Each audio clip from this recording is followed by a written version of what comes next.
Ողջույններ բոլորին, այսօր մի հատ հրաշք բան ենք անցնում, այս with-ը, որը որ թույլ է տալիս այն մարդկանց, ովքեր որ կարող է հանգիստ մոռանան ֆայլը փակեն, օրինակ ես, այդ դրա մասին ընդհանրապես չանհանգստանալ,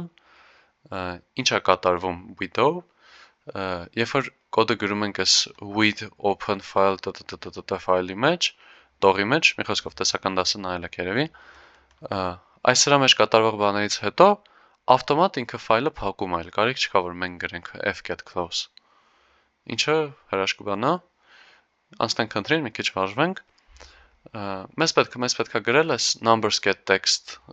ֆայլը կարդացող մի հատ ծրագիր, որտեղ որ երկու հատ թիվ է գրած, 2-3, ու տպել իրենց արտադրյալը, ու այս այդ կանենք այս մեր նոր սովորած with-ով,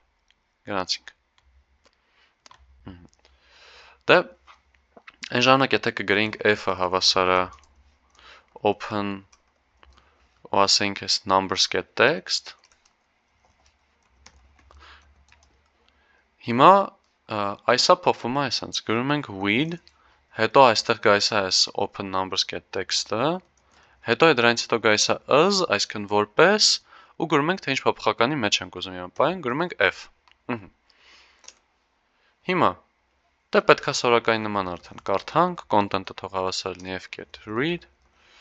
ու եկեք մի հատ տպենք այս մեր content-ը տեսնենք 2-3 հիմա սրան եթե split անենք կստանանք այդ 2-3-ը ցուցակի մեջ բայց որպես string էր կարանք հիմա այս պատմությունը կարդանք որ երկու հատ թվի մեջ գրելով օրինակ num 1-ը ու կամ լավ եկեք գրենք split արած content գրենք nums, այստեղ կպահվեն այդ երկու թվերը ու հիմա առաջի թիվը լինելու այս nums 0-ն երկրորդը լինելու է nums 1-ը բայց չենք մոռանում, որ պետք է իրենց int դարձնենք կամ էլ կարենք այն ուրիշ վիդեոների նման միտողով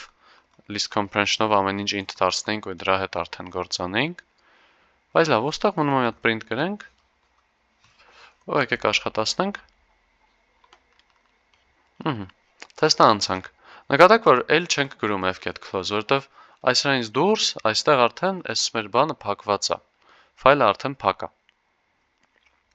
կարող ենք դրա մեջ համոզվել գրելով print f-get closed, այս նյութում չենք հանդիպել, բայց ամեն դեպքում տեսնենք, որ գրած է true, ինքը իսկապես փակված է,